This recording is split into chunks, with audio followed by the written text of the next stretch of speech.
There's a story of a father who was worried about his wayward son who lost his way. So he took the boy to a famous rabbi for some advice. The rabbi asked the boy what he enjoyed about life, and the boy said he liked horses. The rabbi said, "Okay, what do you like about horses?" The boy said, "I like that they go fast." The rabbi said, "What happens if a horse that you're riding fast takes a wrong turn?" The boy said, "Well, you can get lost in a hurry." The rabbi said, "Okay, and what if you turn the horse around? Then what happens?"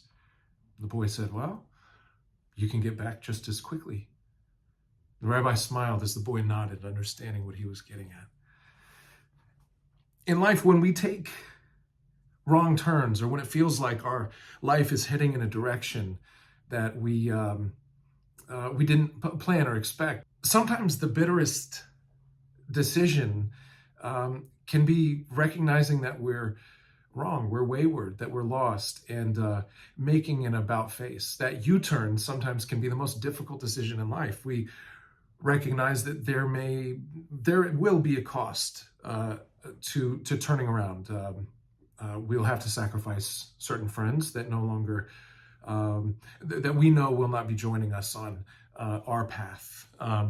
Sometimes family, sometimes dreams, ambitions that we've invested in and chased. For me, I spent most of my young adult life pursuing music, and I cared about it very much. I wrote songs and learned how to produce, and made some not very good music, and started performing. I started performing and live, and I realized right away I didn't like performing. I didn't like performing. I didn't like the late nights. I didn't like the drunken rowdy clubs. It just wasn't for me. It was a lifestyle I was not interested in, and I put years and years and every penny and dollar I had into making that life a reality. And it was hard recognizing that, I think I made a big mistake. And was it all for nothing? It certainly wasn't all for nothing. It taught me a lot. I still have my love for music, but I can enjoy it in different ways. And strangely, the answer that I was looking for, what am I to do with my life, was it was right under my nose. I became an actor. And music took me to Los Angeles. I was sort of invited out into that space, and I thought that's where I would be. And I ended up acting, and I left the music, but I didn't even have to go anywhere because I was already where I needed to be. So it was bitter giving it up, but it was in embracing that bitterness that things suddenly became sweet. And I'm so happy that I made that choice. I love my life and what I do now. I love the business I'm in, and I never feel like I'm going to work. Similarly, we see this kind of story unfold time and time again in the pages of Scripture, and especially right in the beginning in Exodus. Many of us have probably heard the story of the Israelites being led out of Egypt, out of slavery by Moses after the 10 plagues. Pharaoh finally basically gives them everything. Here's a bunch of gold and silver, and get out of here. We don't want you here anymore. But he quickly changed his mind, and so we get the story of the Egyptian army in hot pursuit of the Israelites as they flee into the wilderness. Moses holds his rod over the sea and parts the waters, and the Israelites are able to get across to the other side, and Moses withdraws his staff and drowns the Egyptian army, and they're saved. They sing songs and praises for days and days, but as they continue their journey, they're without water. So for 3 days, they wander without water, and they start to murmur and groan. Finally, they find the place of Marah, where there's a body of water there, but it's so bitter that they can't drink it. So they're grumbling again against Moses. What have you done? We're without water for 3 days, and this is where you bring us? Floundering in freedom sometimes can be a difficult or scary thing. So God tells Moses to throw a log in the water, and the log purifies the water, and it becomes sweet. And many rabbis have speculated over what kind of wood was thrown in the water, exactly what kind of chemical reaction was taking place. Rabbi Joshua, a charcoal maker by trade, posited that it was a willow. Rabbi Natan said that it was type of it was a bitter ivy. Another that it was an olive tree. Another a thistle bush. But in most accounts, they speculate that it was a bitter kind of wood itself. That it's sometimes the bitterness that drives that drives the bitterness of life to a sweet state. We also have here a wink and a nod to the New Testament when Cole says, medieval commentators delighted to see here a reference to the cross by which the bitterest of life's water is sweetened.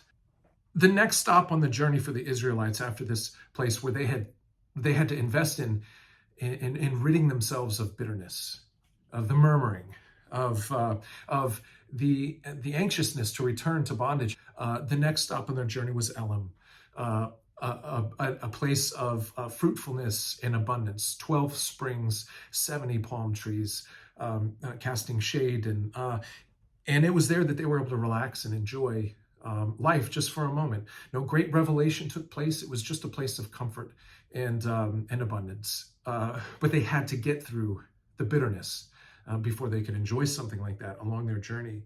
There's also something practical about the way that God works through the physical realm.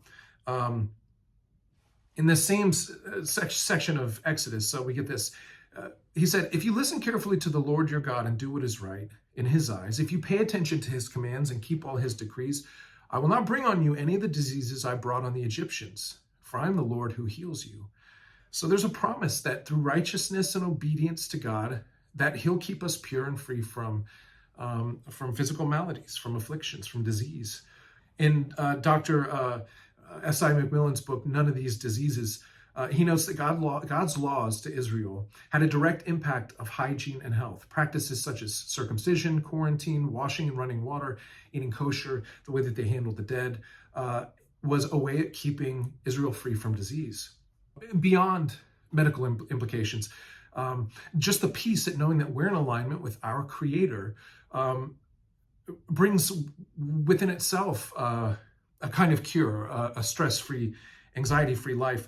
There's a new study out of Duke University that demonstrates that stress factors drive cancerous growth. Here's an excerpt. It says, previous studies from our lab and others show that tumor cells respond to cellular stress differently than normal cells. Davy said, when normal cells see stress, they pause protein synthesis and repair any gene changes. If they are unable to make repairs, they begin the process of cell death. With chronic stress, tissues and cells in the body react differently and adapt.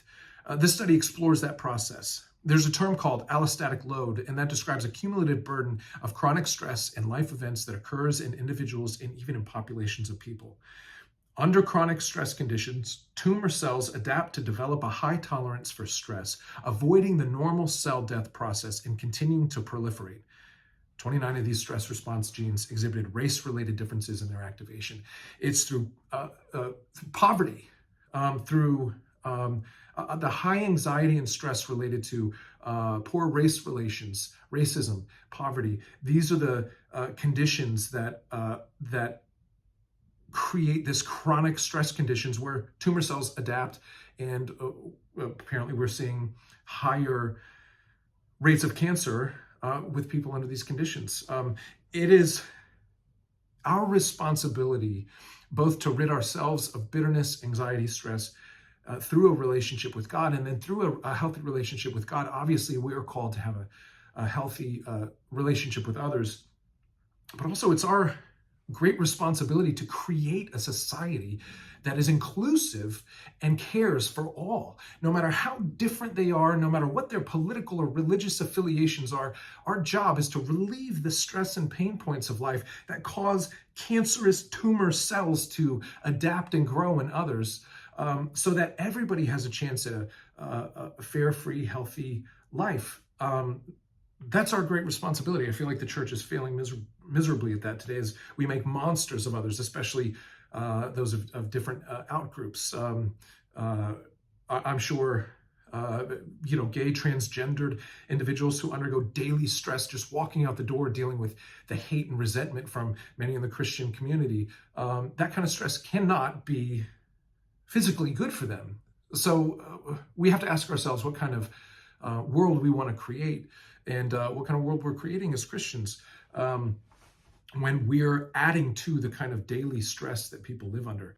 Whether living a life for God brings peace and sweetness to our waters through supernatural means, through purely physical means, and the way that God works through the physics that he created, or whether it's a mixture of both, the point remains the same, that there are very real consequences to a life lived where we murmur against God and raise our fist against the drama that we experience, or whether we choose to submit to God's way, whether it's, no matter how confusing that is, and trust that there's a way that he'll make it sweet, and that we in turn can share that same kind of sweetness with those outside of ourselves.